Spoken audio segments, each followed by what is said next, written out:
Oke, selamat malam Pak Arif. Kami dari kelompok 4 kelas SI 6C. Kali ini akan mempresentasikan hasil diskusi atau hasil analisa yang telah kami lakukan mengenai analisa bisnis pada klinik kesehatan. Oke, next slide. Ya, ini anggota kami, yaitu ada Randy Inzaghi, Nabila Rizanti, Davin Vincenzel, Stefani, Angelin Agustin, David Chandra Theng, dan saya sendiri Andrian Putri Tasya. Oke.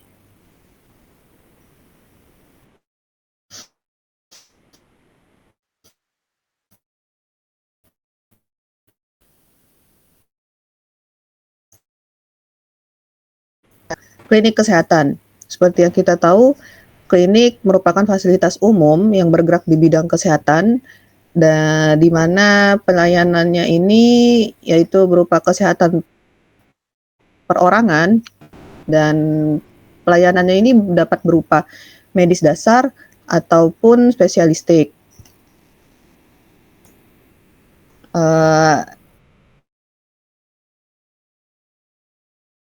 Ini memiliki kegiatan pokok seperti promotif, preventif atau pencegahan, terus ada kreatif, dan ada rehabilitatif juga. Klinik ini biasanya memiliki fungsi di mana fungsinya itu dapat berupa seperti pelayanan pemeriksaan dokter, pelayanan gawat darurat, pelayanan laboratorium, vaksin, terus ada radiologi umum juga, fisioterapi, dan farmasi itu. Nah, next slide mungkin. Ya. Pelayanan yang diberikan klinik ini bersifat terbatas dan sederhana. Seperti yang kita tahu, memang klinik ini kan skalanya kan lebih kecil dibandingkan rumah sakit ya, di mana skalanya itu lebih besar.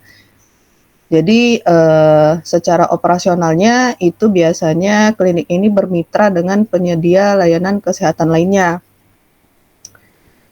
Selain itu, klinik ini juga dapat didirikan oleh suatu lembaga atau instansi tertentu guna memfasilitasi sumber daya yang ada di klinik itu, bisa berupa sumber daya manusia ataupun sumber daya lainnya gitu.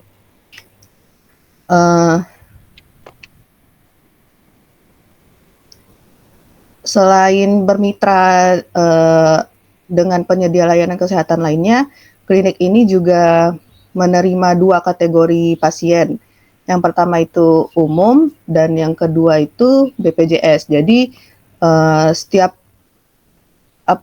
kategori masyarakat itu bisa mendapatkan pelayanan kesehatan di klinik yang tersedia gitu. Oke, untuk selanjutnya akan dijelaskan oleh Stefani. Baik, perkenalkan nama saya Stefani.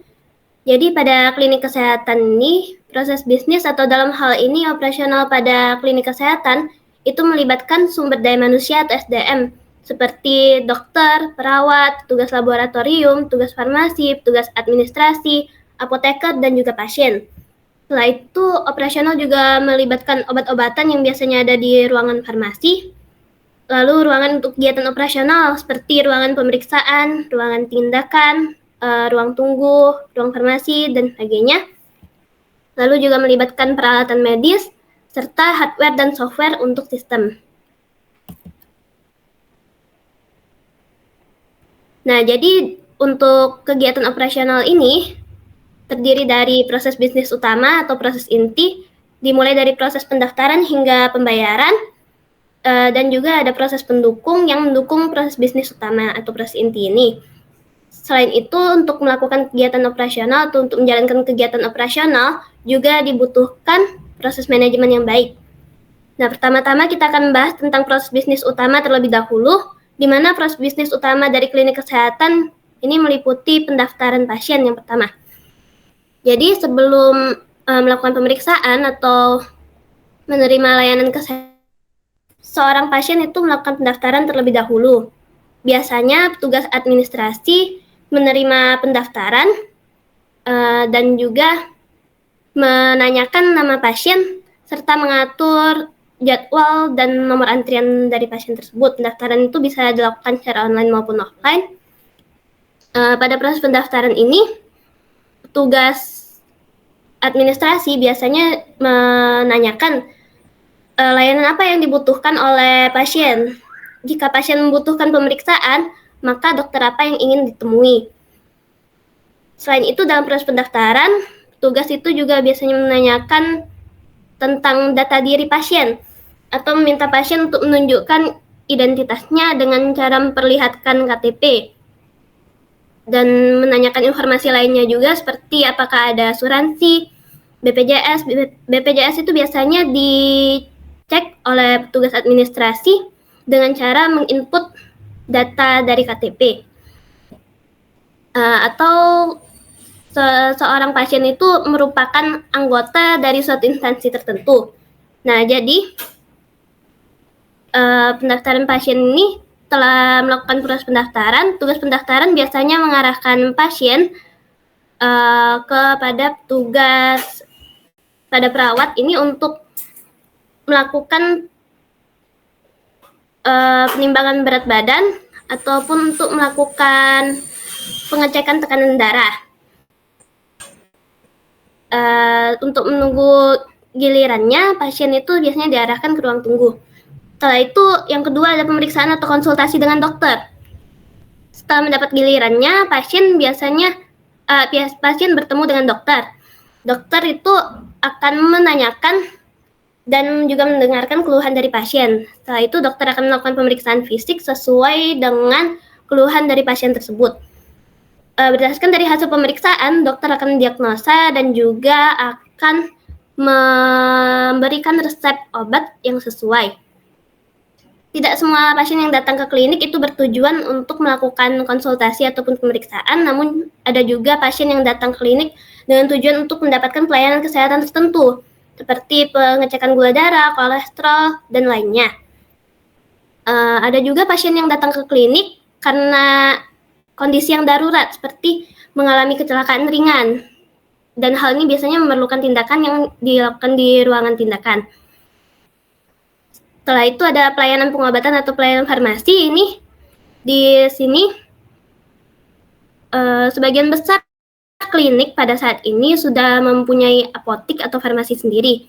Jadi biasanya resep obat yang telah diberikan oleh dokter itu diberikan pada petugas farmasi atau petugas apotek untuk diberikan kembali pada apoteker. Apoteker ini akan mempersiapkan obat atau meracik obat sesuai dengan resep dokter.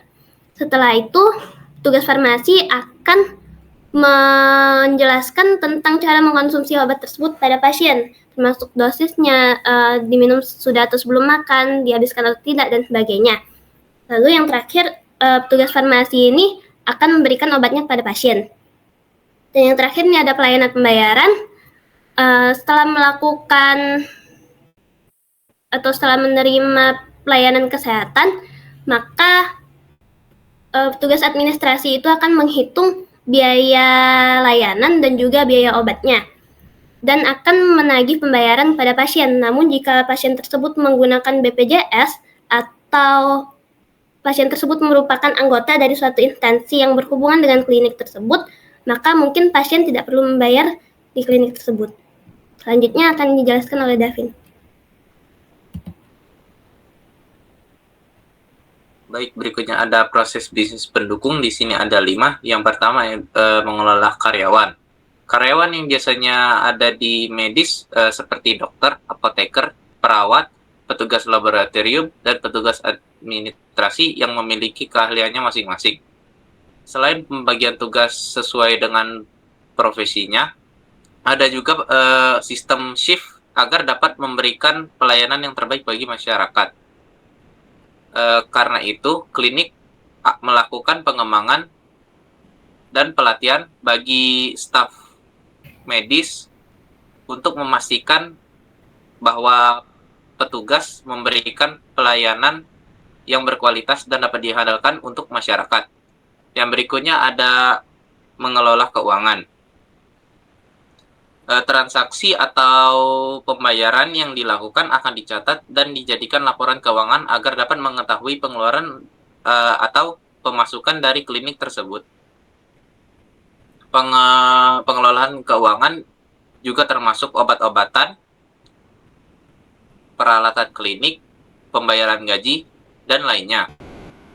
Berikutnya ada pengelola informasi. Informasi yang biasanya diolah berupa pemberitahuan jika ada program layanan kesehatan yang berada di klinik tersebut yang berupa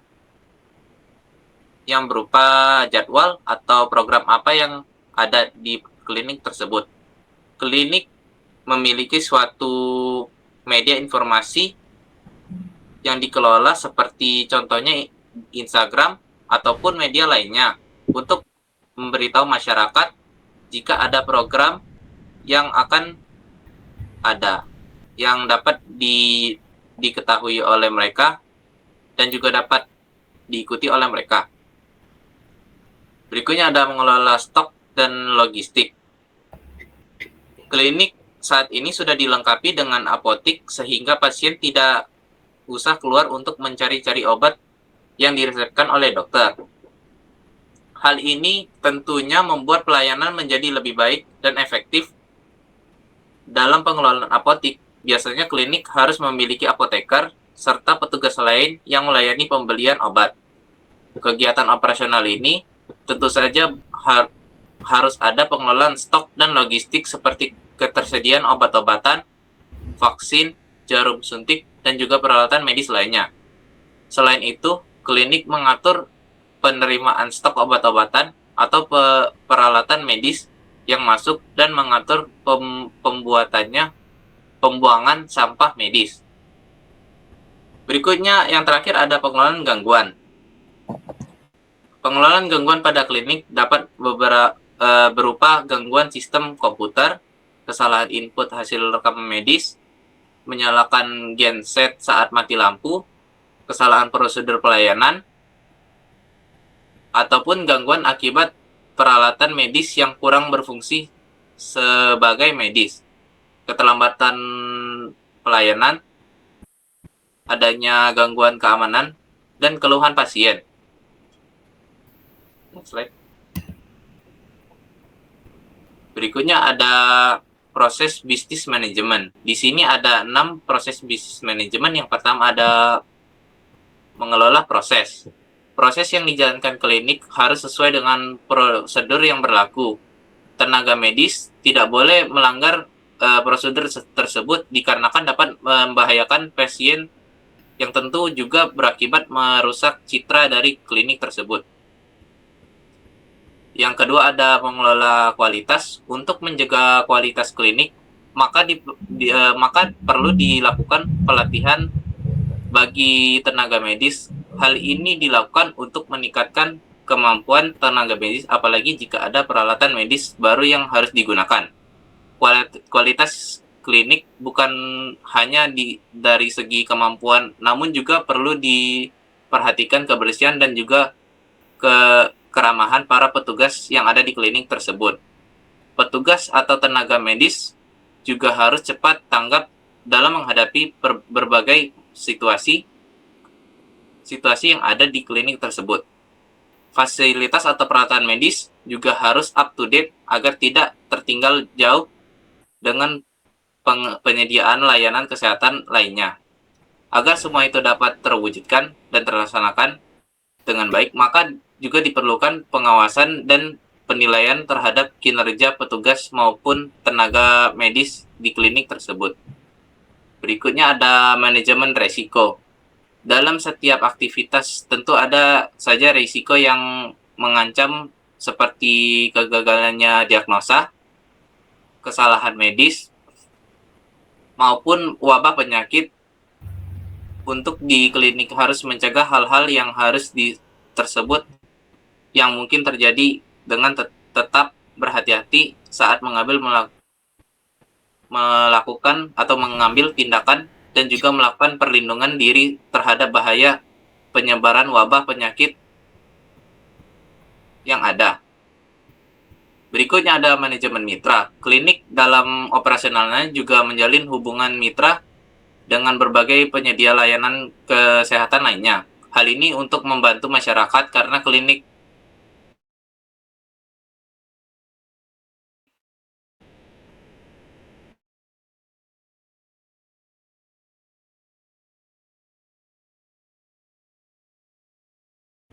tentu saja tidak selain bius. Berikutnya ada manajemen hubungan pelanggan. Pelanggan dalam hal ini adalah pasien atau masyarakat.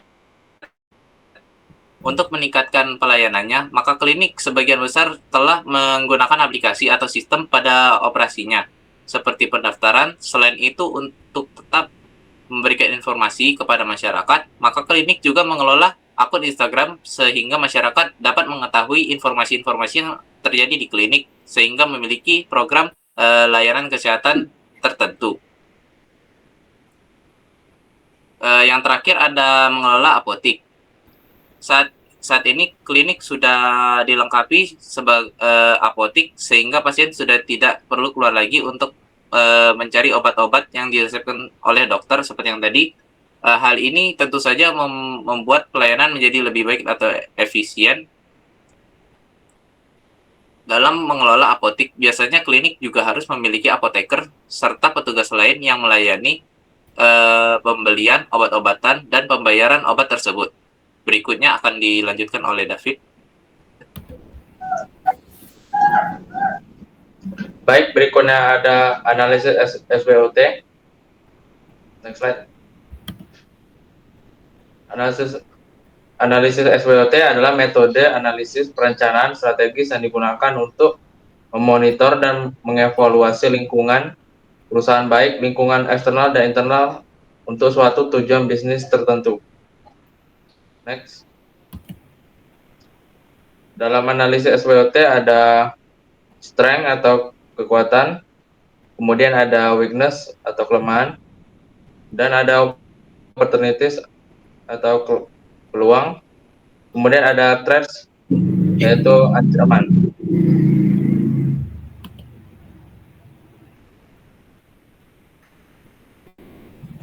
Selanjutnya, saya Angelina Agustin akan melanjutkan dari analisis SWOT tadi. Yang pertama yaitu strengths. Pengelolaan lebih mudah atau lebih mudah diatur dikarenakan skalanya lebih kecil, lalu lebih fleksibel dikarenakan adanya kemitraan. Selain itu, masyarakat dapat dijadikan pilihan saat memerlukan layanan kesehatan seperti BPJS atau jaminan kesehatan yang lainnya. Kemudian lokasi yang strategis, dikarenakan untuk mendirikan suatu tempat klinik yang tidak memerlukan lahan yang luas, sehingga klinik dapat dibuka di berbagai lokasi, sehingga dapat berfungsi juga untuk penanganan darurat sementara. Kemudian sebagian besar klinik telah dilengkapi oleh apotik yang dapat mempermudah pasien untuk mendapatkan obat dan juga membuat penanganan menjadi lebih cepat. Yang terakhir yaitu pekerja atau tenaga medis yang memiliki sertifikasi. Setiap tenaga medis yang bekerja di klinik harus memiliki STR atau surat tanda registrasi sesuai peraturan perundang-undangan yang menunjukkan bahwa tenaga medis telah memiliki sertifikasi kompetisi sesuai dengan bidangnya. Setiap tenaga medis juga harus bekerja sesuai standar profesi, prosedur operasional, pelayanan, dan etika profesi. Jika tidak ada peraturan tersebut, maka bisa saja tenaga yang bekerja tidak kompeten, jika bisa saja membahayakan keselamatan pasien. Kemudian weakness atau kelemahan. Yang pertama itu kapasitas klinik terbatas karena meskipun mudah dibangun atau dibuka sehingga tidak dapat menangani pasien dalam jumlah yang sangat banyak. Kemudian sumber daya manusia yang terbatas. Mayoritas klinik hanya memiliki dokter umum. Untuk dokter spesialis sangat terbatas sehingga pasien dengan penyakit yang memerlukan spesialisasi masih harus mendapatkan rujukan ke tempat seperti rumah sakit atau praktik dokter spesialisasi itu sendiri. Kemudian klinik yang agak tertinggal, yang dimana jika klinik tidak melakukan perkembangan sesuai dengan zaman, maka akan sulit untuk berkembang. Kemudian klinik hanya menangani kasus atau pengobatan ringan hingga sedang. Dalam keterbatasan peralatan medis dan juga tenaga medis membuat pergerakan klinik terbatas. Jika penyakit yang dialami oleh pasien tergolong berat dan dalam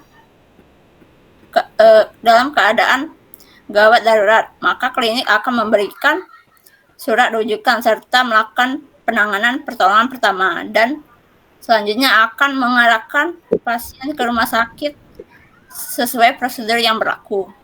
Kemudian yang terakhir yaitu keterbatasan jam operasional. Meskipun ada klinik yang buka hingga 24 jam per harinya, namun dalam praktiknya masih banyak juga klinik yang menerapkan jam operasional atau jam kerja tertentu. Hal ini dikarenakan klinik memiliki tenaga medis yang terbatas dan bisa juga untuk alasan keamanan klinik tertentu, hanya buka di pagi sampai sore hari. Selanjutnya akan dijelaskan oleh Nabila. Untuk selanjutnya itu opportunities, yang dimana peluang yang dimiliki oleh klinik kesehatan yaitu peluang untuk membuka layanan digital. Yang meskipun agak sulit, namun bukan tidak mungkin apalagi klinik yang memiliki apotik sendiri yang artinya dapat melengkapi pelayanan kesehatan. Lalu peluang untuk memperluas kemitraan dengan menghubungi berbagai organisasi atau instansi. Selanjutnya, peluang untuk membuka cabang baru. Hal ini dilakukan untuk menjangkau lebih banyak pasien di mana mendapatkan pelayanan kesehatan merupakan kebutuhan setiap orang. Membuka cabang baru di lokasi yang tepat tentunya akan memperluas usaha sekaligus meningkatkan branding sehingga masyarakat semakin yakin bahwa klinik tersebut dapat dipercaya. Lalu peluang untuk pelayanan tambahan seperti layanan khusus anak-anak, layanan kesehatan mental, dan lain-lain. Pada umumnya, klinik hanya menyediakan dokter umum dan dokter gigi. Pelayanan kesehatan untuk anak merupakan peluang yang baik karena anak-anak memerlukan sama dengan orang dewasa seperti yang diberikan oleh dokter umum. Untuk petugas medis yang melayani pasien anak juga harus memahami tentang anak dan memiliki kesabaran. Jumlah anak yang mengalami permasalahan kesehatan juga tergolong cukup banyak sehingga hal ini menjadi peluang tersendiri yang memungkinkan klinik untuk mengembangkan usahanya. Untuk selanjutnya bakal dijelasin oleh Randy Inzaghi. Baiklah, di sini saya ingin menjelaskan analisis SWOT yang terakhir itu analisis threats atau ancaman. Yang pertama adalah banyaknya pesaing. Banyaknya pesaing yang bergerak di bidang layanan kesehatan seperti praktik dokter, bersama klinik lain-lain, platform kesehatan digital yang sudah ternama dan terpercaya. Bahkan dokter-dokter pun saat ini ada yang menerima konsultasi lewat WA, sehingga diperlukan usaha yang tidak mudah untuk dapat bertahan di bidang ini. Selanjutnya adalah beban administrasi karena perubahan aturan. Aturan pengadaan dan pengelolaan serta operasional klinik harus sesuai dengan kebijakan pemerintah. Sehingga jika terjadi perubahan, maka klinik harus mengikuti yang bisa saja meningkatkan beban administrasi, apalagi jika pendapatan klinik tersebut belum memadai. Yang terakhir adalah gangguan teknis dan serangan cyber. Pengelolaan sistem pada klinik harus diperhatikan dengan baik, karena jika tidak, maka klinik kemungkinan rentan terhadap gangguan teknis maupun serangan cyber yang dapat membahayakan keselamatan data. Terima kasih, saya kembalikan kepada moderator.